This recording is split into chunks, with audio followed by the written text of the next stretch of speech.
honest, I've never taught in front of a large crowd, so this may be quite awkward. But I will say that we're going to have to use both mats for what we're going to do today. So one of the things that you're going to have to focus on doing is trying to figure out ways of putting your partner into disadvantageous positions. We're going to work on a throw today, known as a nudigation. So you're probably familiar with this. Some people call it the Zangief roll, where you get into like this almost like Kimura position here, and then you tuck your head in underneath and you send your partner through, and that's super cool. And it would be a proactive method of doing what we're going to do today. But essentially what it is it's focused mostly on putting our partner's arm into this disadvantageous mechanical position. So this also happens often when you're in a front headlock. I was going to set a timer, but so that way I didn't run over my time. So again, we're going to work on udigation here. So my partner snaps me into a front headlock position here. Now, this is very difficult to do when your partner has a front headlock with your arm in. So we're going to work without the arm in today. So obviously, first things first, we need to discuss the inherent dangers here. So your first inherent danger isn't your partner's hand. So I often see people like reaching with their hands here. And if your partner just either sits to guard or jumps to guard, you're going to be in trouble. She'll still finish me here. Okay, so your first job is to get your hips, your partner's hips away from your own hips. Okay, you don't have to do this with two hands. You can just do it with one. And then we're going to reach up with our hand and go above our partner's elbow. Okay, when we go above our partner's elbow, it's either thumb in or no thumb. You can choose. I would avoid trying to stick your fingers too deep inside your partner's arm though. You just need to post on top of it. Okay, so from here, you're going to get a slight angle. Keep your chest pointed down towards the floor. You can drop to your own knee. Hips goes down. You send your partner through. And now we're passing to a top position. So again, you're in this front headlock position. We go up. Send your partner through. Again. You probably, if you guys study Gary Tolman, you probably have seen him do this like to everybody that he grapples with. In fact, he'll bring his hands out just like this, let his partner snap him into place, send his partner through. So I think the most important thing to take away from here isn't the position of my hands, it's actually the finishing position. Your finishing position you probably are kind of familiar with. It'll look something like this, where you're seated and sending your partner over you. Okay? So a couple more times here. So your partner gets you into a front headlock position. I'll try and do it relatively slow here. Very important that we make that post on our partner's elbow. We just turn our chest away. Try to avoid this business of trying to come up like this. It'll make the throw look really sloppy. It's better that your chest continues to point down towards the floor. We just sit and send our partner through, and now we're up. Time. Hand post. Knee comes down. We sit onto our hip. Send our partner through, and we're back up. Anybody have any questions? Anybody want to see it again? See it again? Yeah, absolutely. My partner's going to do this to me here. Where I snap my partner into place. Notice how she gets a grip over top of my elbow. Avoid going below your partner's elbow. Nice and tight on top. 2 steps. Sends me through. And again.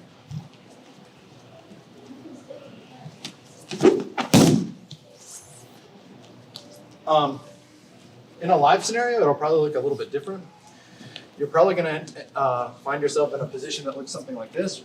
Go all the way down. In this front headlock position where you come up and start circling. Send your partner through.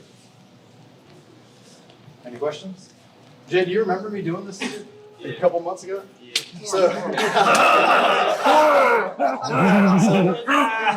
I had been practicing this for months and months and months and months and months. And I came up here to an open mat and found a perfect opportunity to do it, Jay. Here's going to be the problem that you're going to face. Your partner's going to do one of two things. Either they're going to have this beautiful front roll, or they're going to plant their fucking face onto the floor. So do this like carefully with your partner. Try no face plants on your partner. It's really important that you kind of roll with them. You're rolling with the throw, I should say, so that your partner needs to be a relatively decent partner. No questions? Udigeshi? 1, 2, 1, 2. Most importantly, though, I want you to see that you're trying to put your partner's arm into that mechanically weak position, just like a Kimura. That's the whole idea. Is there any questions I can answer about the technique that we showed today? Go ahead, Garrett. Do you post on that arm so they can't just like hold their arm out while you're doing that? So when we post on the arm, so it facilitates two things. That if we feel like we can't do the throw, that we can start taking our partner's arm across their center line, and then that kind of strangled it's not really as good, but mostly so that we can start moving our head towards the center line. But you're going to need to pose. Good question, though. Any other questions? Yes, sir. Does it work if your hips are bent? I'm sorry. Like chokers, hips are bent. Does it still work? I think it works best when your partner's hips are far away and their shoulders are over your chest. It works. Come where you get. It doesn't really work as well when your partner is very upright. Like if they're trying to like lift here, we would opt for other methods if our partner's upright. It's a good question. I think it's better when it works really well when your partner's like down towards you. Just now. Yes, sir. You said when your arm is, it's harder, but or is it different? Yeah, so when you're in so you can think of an arm in guillotine more like katakatame, although it's often seen as a guillotine, but that arm in is going to prevent you from doing a lot of that rotation that you'll need. So good question too. Any other questions? Head and arm strangle. If I was going to drill this kind of individually, Yep. body mechanics, what would the moves look like if I was just drilling at home? wanting to get reps in? That's actually a great question. So a solo drill would be you have this like imaginary partner obviously in front of you, and they pull you into that front headlock. And we take that nice little cross step, and you sit onto our hip, looking in behind us. Back up wrestling. You could do it like multiple times. So again, it's like put that front headlock on. You take that cross step. You sit onto our hip. And back up. Okay, so good question. Any other ones? Who's next, Coach?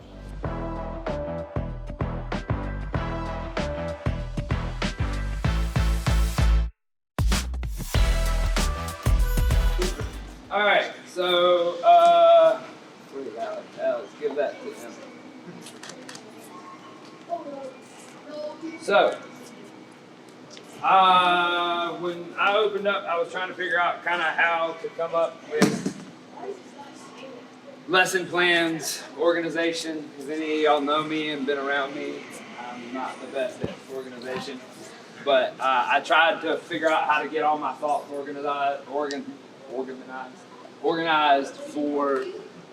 to like get across what I was getting from jiu-jitsu. And I came up for a little while in like a very gi-centric kind of going up through the traditional way to learn jiu-jitsu. I played some MMA and things like that. And so I was trying to figure out how to find things that worked for me and my style. I fell into the 10th Planet system and I fell in love with it. And then I started understanding it very quickly, but I didn't understand how to relay it. And so I discovered the warm-ups. And when I discovered the warm-ups, it was kind of for the first time I could take it all and put it in a pattern. And then I could kind of play with it once I had the pattern. So that's kind of what we've done. We come in, we drill. We'll take one letter and take the 4 parts and do 2 parts for a week and 2 parts for the first part of the week, 2 parts for the second part of the week, to where everybody has all 4 parts. By the end of the second week, they can just run the whole warm-up. So I was just going to break out 2 of the ones we've been doing recently that are kind of like, to me, kind of hit all the high points on like the 10-piece system, and that kind of like what I like from it and what I like to play, and kind of have seen a lot of really effective stuff. And so it's a blend of the things that I've seen from all the different guys I've seen at this point. So we've been in the D's lately. And so the one that we're going to do is D2. So he's going to start off with butterfly hooks right here. And we're coming out and we're starting to learn how to do we can get off into the weeds on all the like knee pummels and all the stuff that's popular and whatnot, but like this is a simple way to quickly get everybody oriented with it.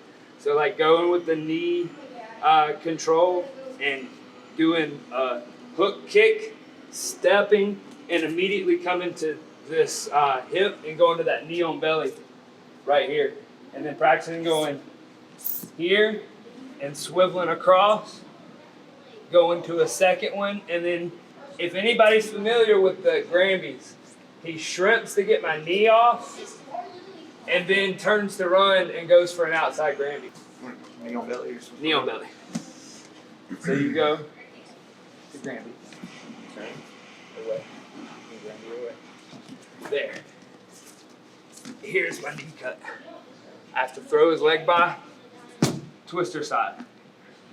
We've been playing from twister side, catching that leg, lacing the truck and going for the samurai roll,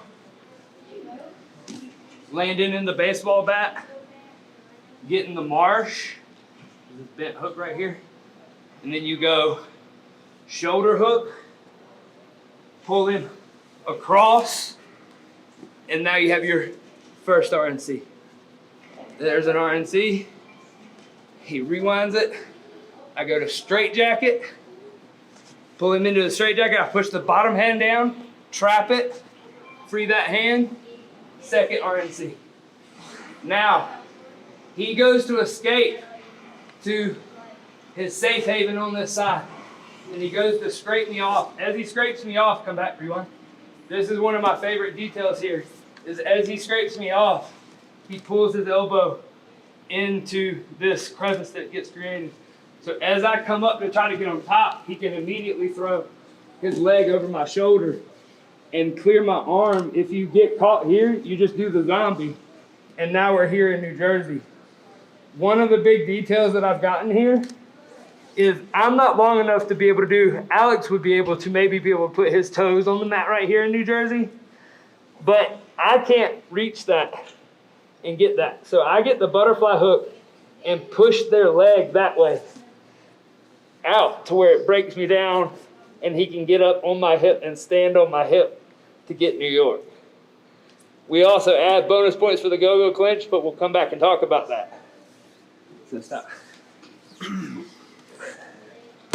Like a lot, and the motions and the names and everything kind of blend together.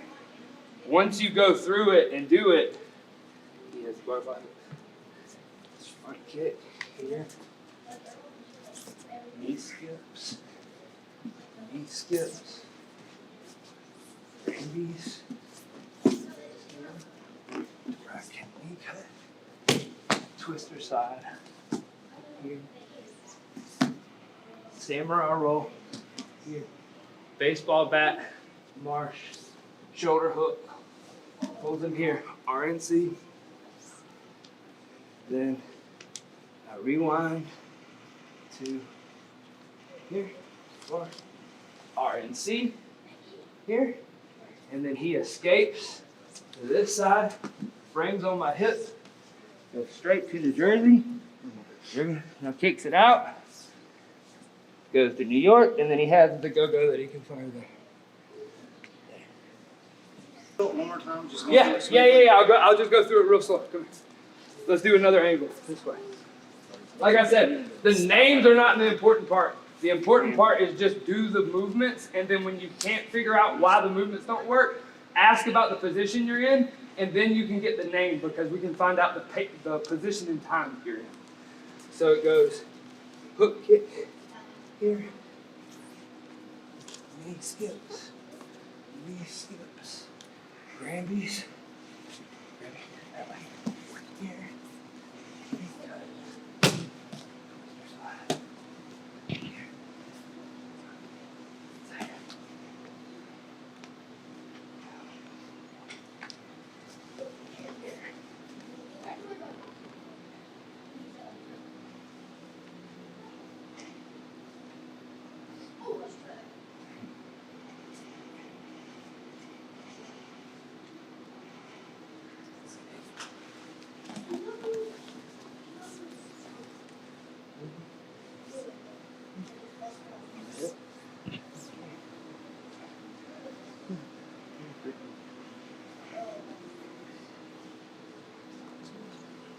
I'm just gonna run through it and I'm gonna hit one of the big pulse points I saw everybody on. So we're here and I'm going and hook kicking out and coming here. When I do the knee on belly to the second skip, he has to, so let's talk about context here for a second. Take knee on belly on me. I have to shrimp because if I just turn, he just rides my hip and it doesn't do anything. So I have to get this knee off my belly. Where if I shrimp, now if I continue to try to shrimp away, he just chases me and puts his knee back on my belly. So I'm putting heel there. I'm shrimping it off. I'm putting a block in with my hand and I'm turning away from him to get my legs back and get my hips up in the air. The only reason I'm Grambying is to throw my leg back over here. He doesn't want that. So as I do that, he takes my leg all the way to the ground and knee cuts and then throws my leg by, and now we're in the twister side. The next most important thing is that his knee is up near my belly button above my hip. If his knee's down below that and on my thigh, so put your knee in the wrong spot, and then now lace the truck, wrong leg. And so see where his knee is, everybody? So go for the truck roll. Huh? I can get my own. So he has to land in that twister side with that knee up above my hip, and then he pulls me through and laces the truck, grabs and covers my toes, pumps me away, and then takes my bat because he missed the baseball bat. You want to practice landing in the baseball bat. So hold their arm like a baseball bat, like you're going to swing it for the fences like that. Then you're going to fail on to the march, and we're just practicing what these feel like. And then he flares his arm up, reaches for my shoulder, and then pulls me across his lap, but doesn't miss the hook, and gets the hook and chokes me. But I don't let that happen, and I slide out, put my frame in, slide my hips back, and then here is the push out.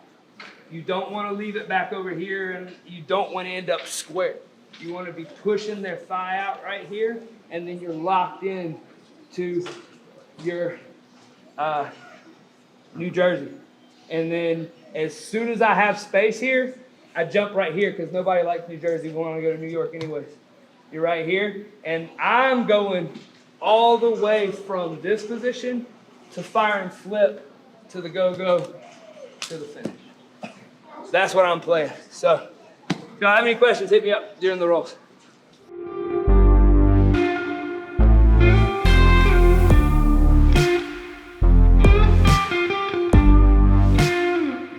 Around Waycross, I don't know why you would be. Can you get past the trains that are there? Please come join us. Love to have you guys. I'm a teacher, was a teacher for about 20 years. So with that, I like to focus on kind of some of the bigger pictures, and I really like what Isaac said about finding patterns. And the faster that you can do that and find patterns that you really enjoy, you're going to have a lot of success and much quicker than other people who are just kind of scattershot, like buckshot, a little bit here, a little bit here, and those styles don't really connect with one another.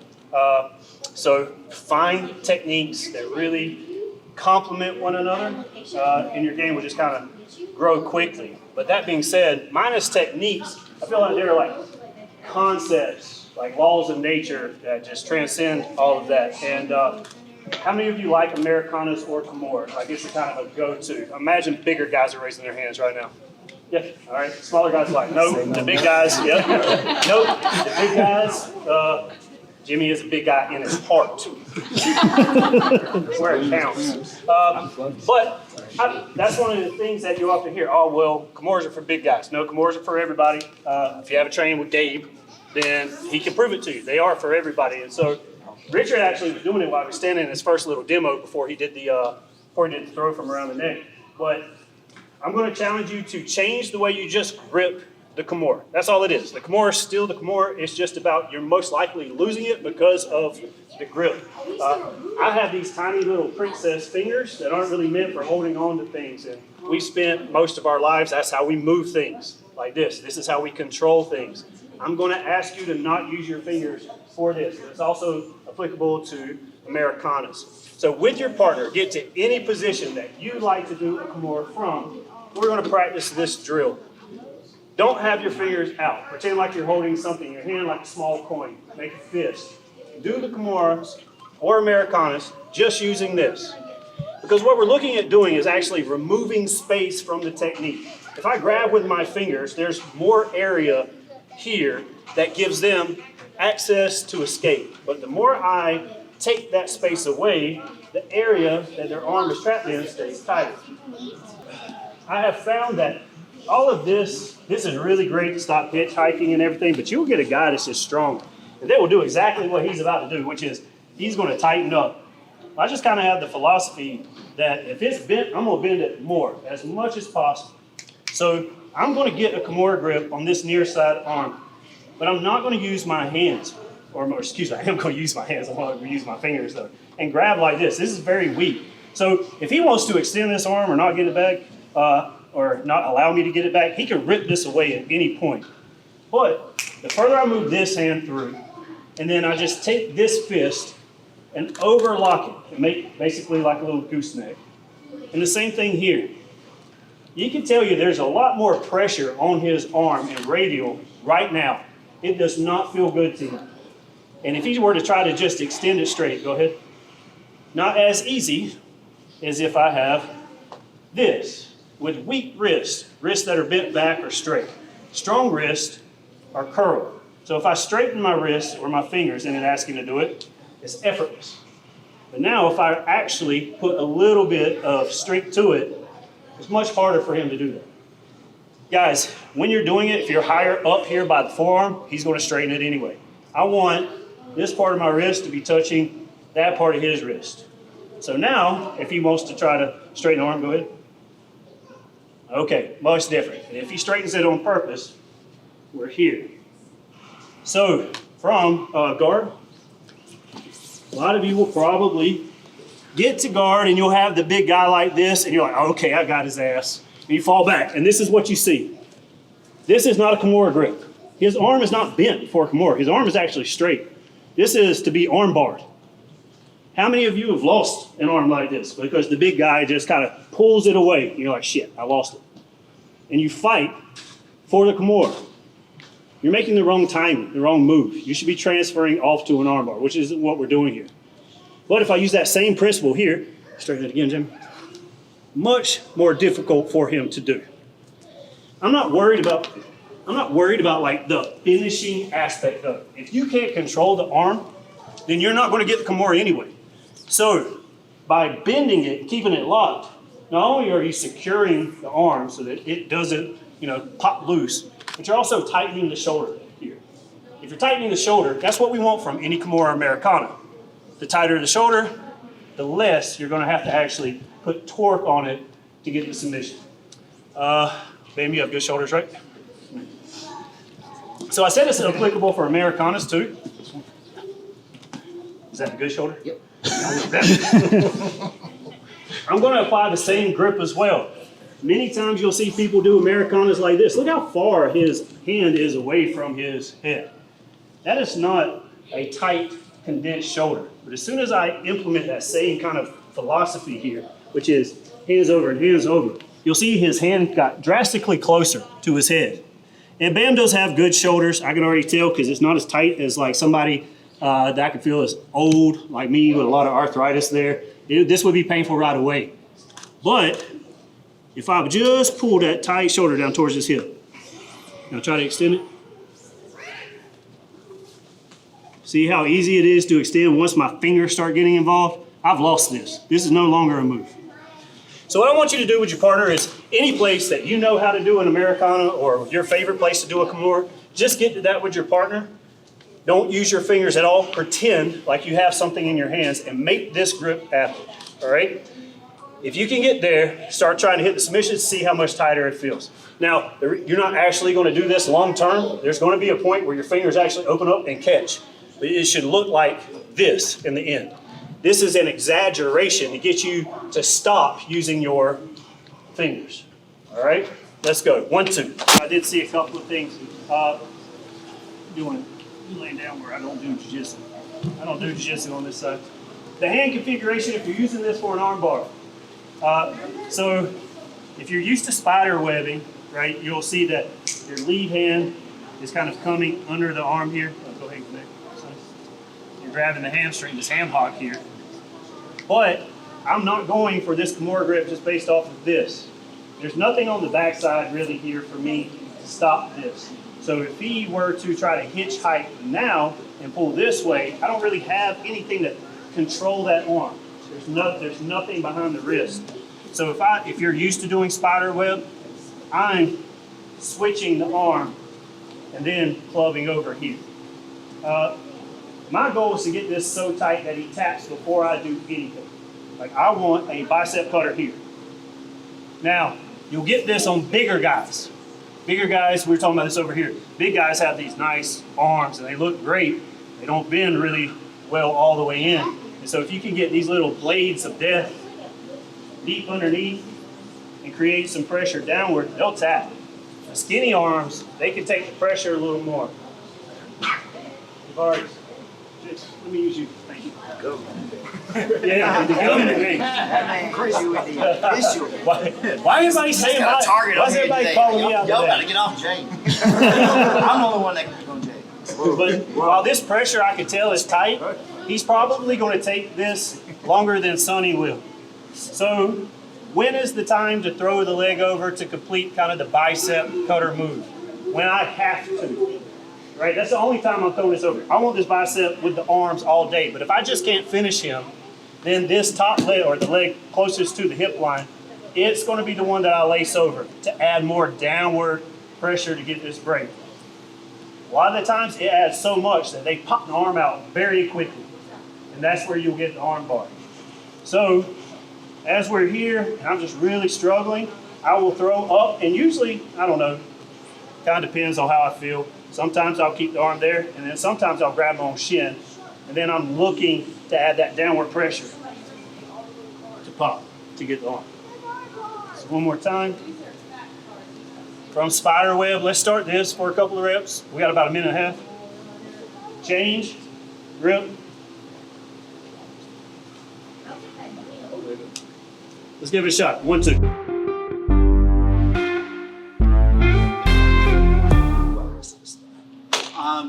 Yeah, guys, like Coach Steven was saying, I'm from Nevada. If you ever find yourself driving between Salt Lake and Reno, there's a big strip of road about 800 miles long, and I own the gyms between there. So if you want to get some good training in between there, if you're ever making that run, find us. But now into jiu-jitsu. I started jiu-jitsu a long time ago when it was like very, very difficult to get.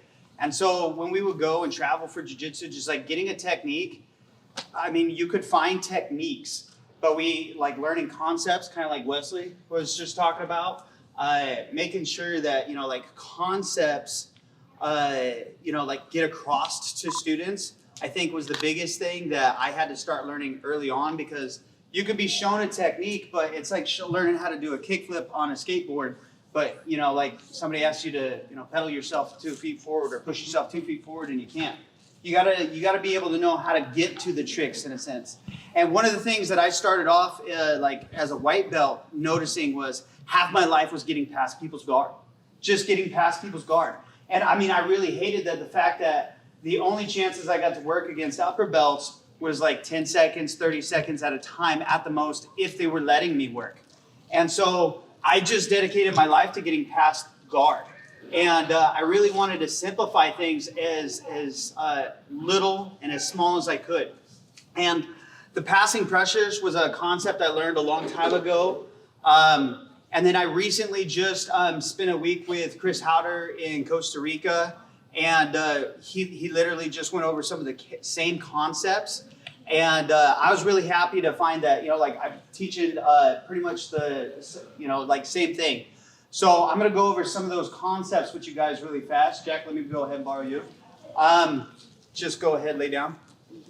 So guys, when it comes to passing guard, a lot of times, like the battle starts either in somebody's closed guard, and I mean opening somebody's closed guard. That's a whole different battle in itself, so we're not going to talk about that. We're going to talk about either passing from here or when they're sitting in upright guard.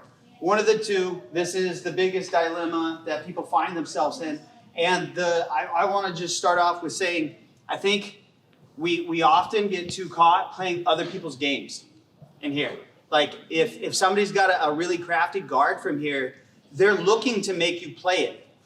So one of the big concepts that I want to get across right from the get-go, and the most important passing pressure of them all, is resetting, is backing up. Is I can start passing somebody's guard and get a little too ahead of myself and then just catch myself stepping right in and go, oh shit, I screwed up. But this is the thing, a lot of times, like, we just try to drive through, we just try to continue, and then we find ourselves in a worse spot, versus we have the option a lot of times to back out and not really lose the position. So that's the biggest thing that I want to see you guys doing today as we're doing these passing drills, is resetting if you find yourself in a bad position or really bad posture, okay? So pay attention to your posture. Don't let your head get too far over your hips. I mean, it's gonna happen, but don't let it get too far over. And then make sure, like, if you find yourself getting tangled up by your partner, if you have the option to back out, just back out. Now, let's talk about the 3 first passing pressures, the 3 Ps. Push, pull, pin. It's just simple.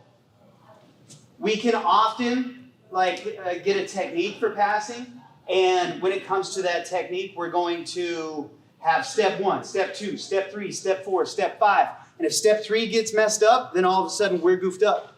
So what we need to be able to do is just break down those individual movements. And a lot of times they're individual pressures. Like if I'm doing a knee slice, a lot of times I'm going to push the knees together.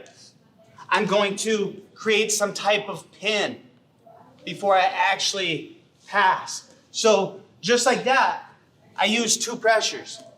I use push and I use pin. So these are ingredients essentially, and what you're trying to do is you're trying to make your own recipes with passing. Because guys, I don't know about you, but like the standard passes just didn't work as a white belt against those upper level belts. And I'd be sitting there playing that all day. So I just started to mix up these passing pressures. So what we start off with the kids is just push, is we're just creating pushing pressure to try to get past the legs. Pulling pressure. We just pull those legs straight and see what that creates. And then finally, pinning. That could be pinning the legs together. That could be pinning the feet together, crossing them. That could be pinning their hips and their legs, pinning their knees together, pinning them to the floor. But just these 3, push, pull, pin, is what we teach the kids. We're going to give you guys 2 more because, well, I don't see many kids here. We also do lift, toss. Simple one with lifting is trying to get his butt up off the floor.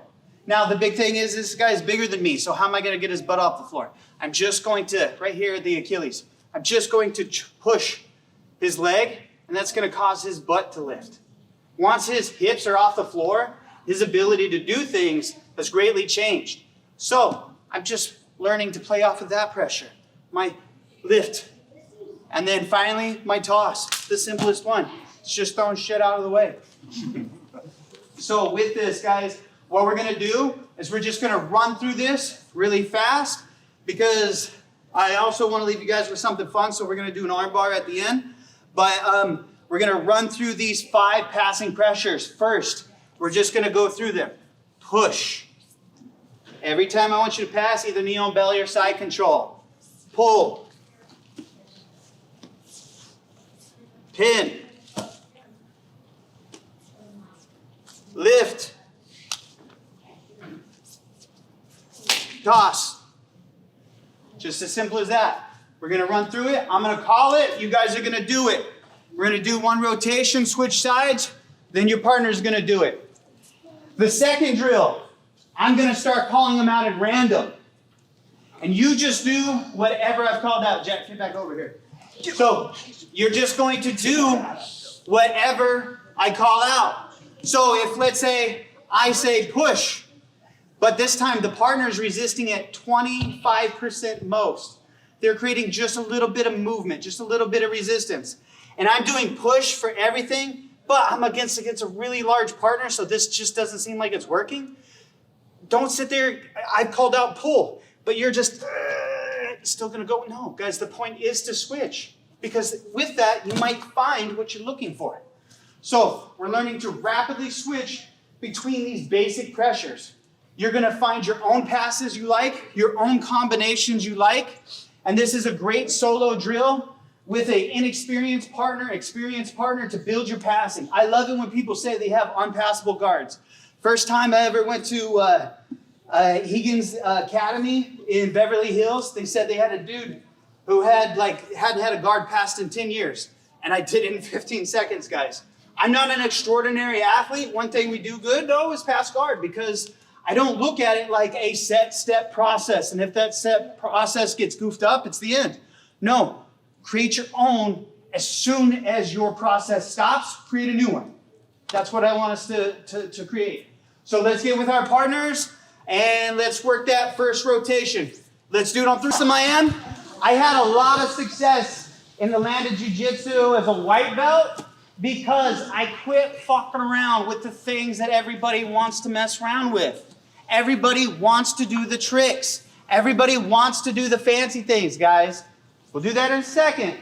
But if you just stick to the core, like ingredients of what makes a move, you're going to find your own jiu-jitsu. So I'm going to give you guys just a couple more passing pressures to throw in there before we move on. So later on, if you want to drill them on your own, I highly recommend it. So we also have hip in and hip out. Hip pressure. Number 1, when I start hipping in, Jeff Monson taught me this one. When you start walking forward, he's a short little guy and he has to fight all these super heavyweights. And people are like, how do you just walk past people's guard? How do you just do that? And he's like, my hips. It's the Elvis walk. Just put your hips forward. And he walks forward like this. And as soon as people start putting their feet on the hips, it just slides up. But this is the thing. If my hips are bent, look, I'm caught. So, it feels silly. But guess what? Hey, one leg's back. My hips are forward. My head is back. And if I do get caught, hip out pressure. Just switch my hips out. Hip in, hip out. One of my personal favorites, stir. We go 2-on-1. And we're going to stir this pot. We just find ourselves pass. I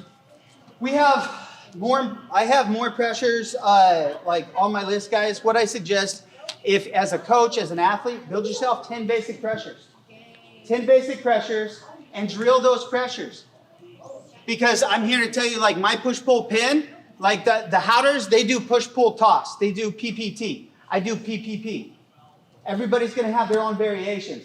But find your 10 basic movements that you like to teach. Because like, I also have my advanced ones. And so like as we just get quick, easy movements down, like one of my favorite ones, people like wonder how like we do the Jedi passes and stuff like that as upper belts. It's nothing magical. It's I lift a leg and toss this leg to the side. And this is my under pressure. Here I am. So, jiu-jitsu, getting where you want to go is really simple if you let it be, guys.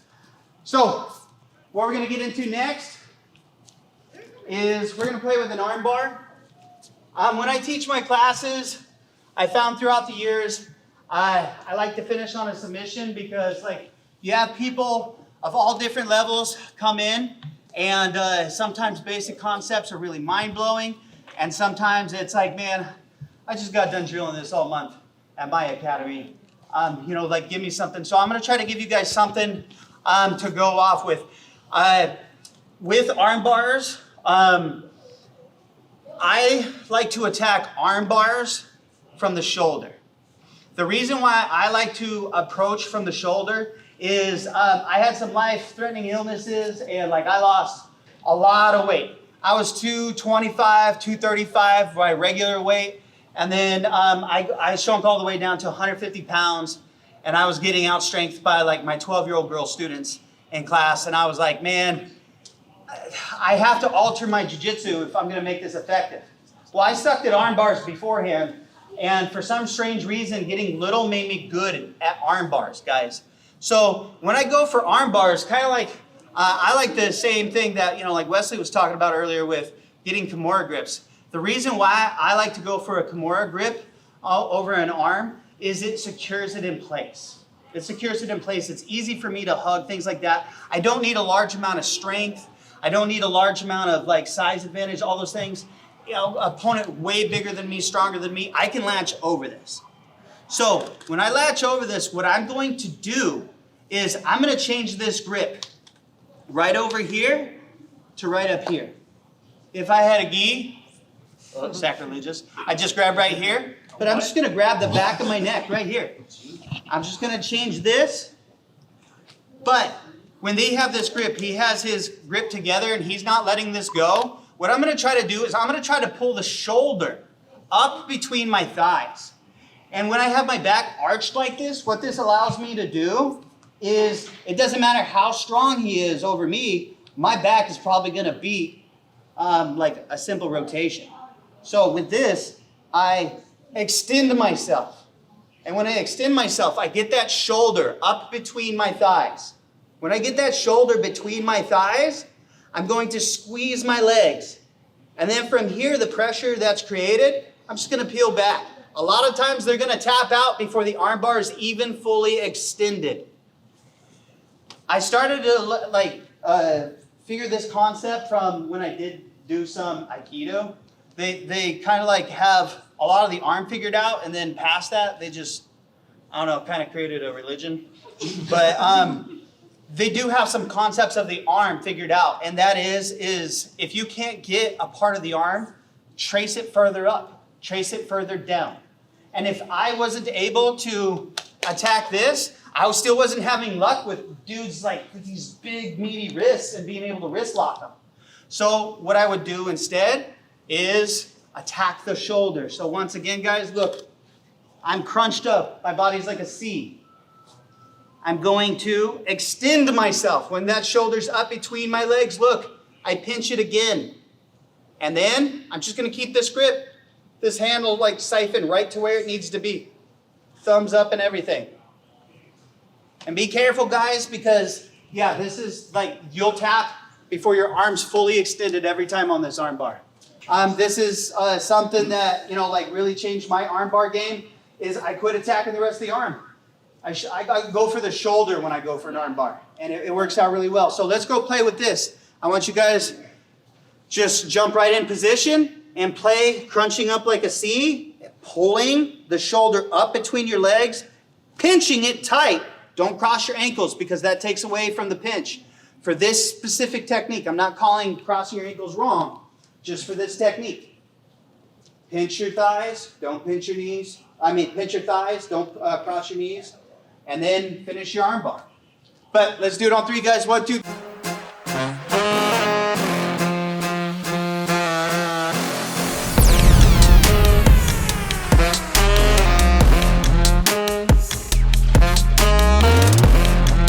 All right, guys, I'm Coach Jimmy. Thank you guys for coming. So, y'all forget everything else everybody taught you. I'm just kidding. Guys, we're gonna jump right into some attacking the head off the pass. Everybody in here, can I borrow you, Bam? Sure. You guys, give it up for Bam, new brown belt. Guys, when we get in here to pass, I'm gonna shove the collarbone and the knee. We're gonna pass. He's gonna do the thing that everyone on the planet's been taught to do.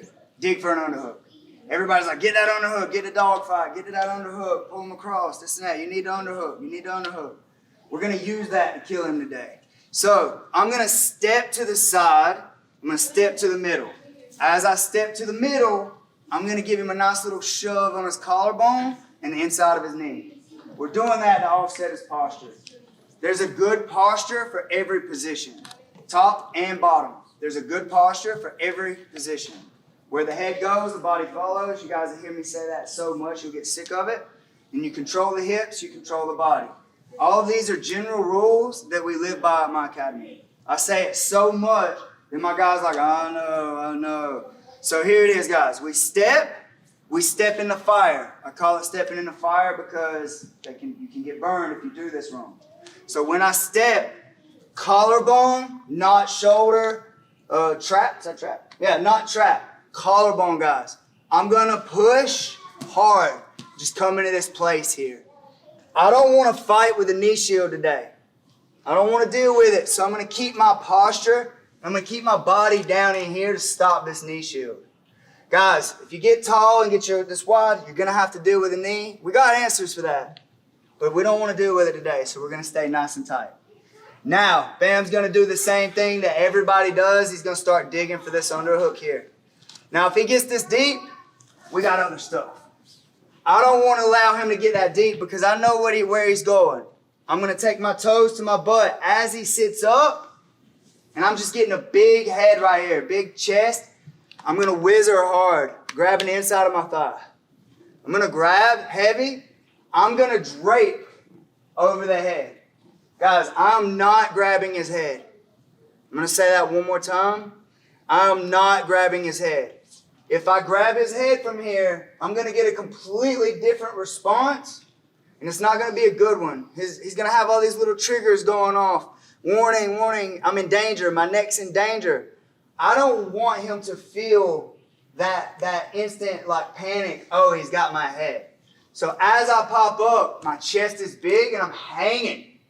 And now look, guys, grabbing my thigh, I'm going to push him past this post, big chest. Pinching my elbow, bringing my knee over my elbow, trapping this arm to the side of my body, just like that. Now we're going to wave at the crowd, like, yeah, check out that highlight reel. And we're going to touch our elbows, pull my bottom elbow to the mat, touch our elbows, big chest. There's my kill. Guys, on your chokes, I want you to understand something. I can goon chokes. I can squeeze chokes. I can, get really strong. But most of your chokes should be placement with your hands and your body weight. And positioning does the killing. My hands are for control. My hands are for posting. My hands are for killing and breaking. My body is for control. My body positioning and body weight is for control. I do not control people with my hands. If you start trying to control and get all grabby and try to control people with your hands, you're going to get your arms burn out. You're going to fade really, really fast. So we want to try to make sure that everything we're doing today, and in most of your jiu-jitsu, you're trying to use your body, weight, and position to get your control. Does that make sense? Cool. Let's try it one more time. I'm going to walk you guys through this real slow. I'm just going to give you one, couple of views of this, different angles, and then we're going to get right into it. You guys will be able to ask questions. So I'm going to step to the side, step in the fire, shove the collarbone in the knee, blocking this knee line off because I don't want him to get his shield. I actually come down to the ribs. He swims for his underhook. We whizzer inside of our thigh. Hang the head, push him past his post. Bang. I don't want to reach. He'll stop my arm. I want to wave, snug, elbows. It's just a nice little thing. It should fall right into place, guys. One more time. In, boom, he swims, up, kill. Now, over-exaggerating a lot of the movements, guys, because I want you to be able to see the individual movements. But in reality, it's this nice, quick little thing. As soon as they move, there's 3 or 4 stages to my attacks. It's like as soon as I feel him move, I know what he's trying to get. I know the path that he's trying to take.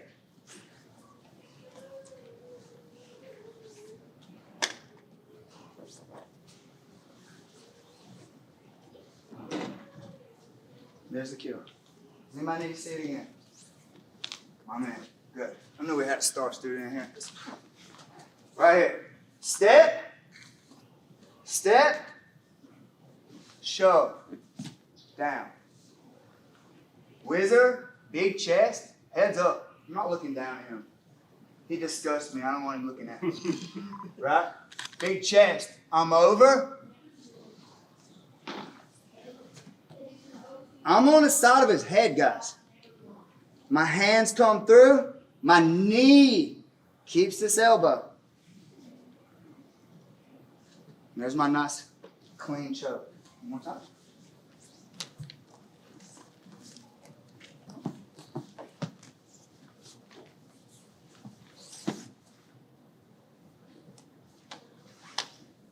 You guys got it?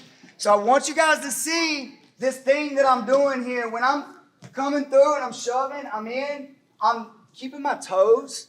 Like right now, I'm being nice to Coach Bam. I'm into Bam. Not just Coach, but being nice to Bam here. Guys, I'm tucking my foot up to my butt so I don't have to play with all of this. This isn't like fun for me, but if I just curl, I'm ready to hit this little nice little wipe. I don't have to like worry about getting that. Some of you guys are leaving your feet behind.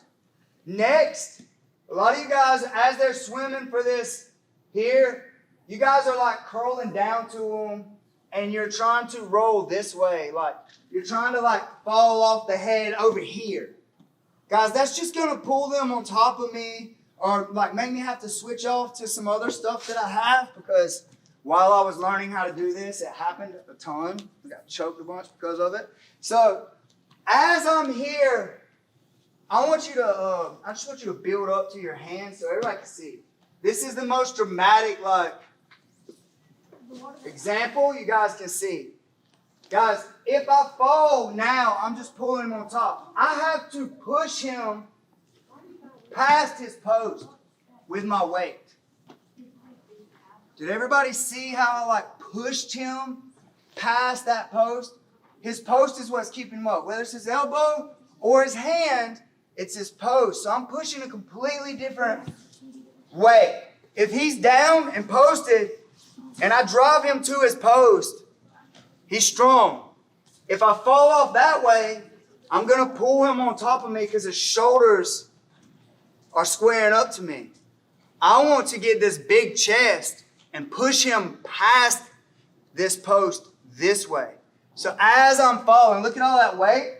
I'm keeping this elbow and I'm falling over his head. And that's the wave. Like, hey, coach. And then we're running through. Boom. Now, this knee, I'm keeping the arm in that pocket by bringing it to my knee. I never drop it, ever. Because if he can start pushing on my hips, he can start moving and going flat, wrestling. Now I got other problems to deal with. I keep that thing trapped. Because now it's really too deep for him to start wrestling me. I have control of his shoulders and his jawline. Everybody look at his jawline. Bam, turn belly down. What's the matter? Can't go, you're controlling the head. Guys, if his head starts going that way, then his body can. But I'm like, nah, I don't want you to go that way. So now his only option is to turn towards me. In this particular instance, he can. What's stopping him from turning towards me? The shoulders are in the way, guys. So now he's stuck. I want you guys to understand we're getting a big chest, pushing him past the post. It's like, this is what makes it work. Let's try it. Ready?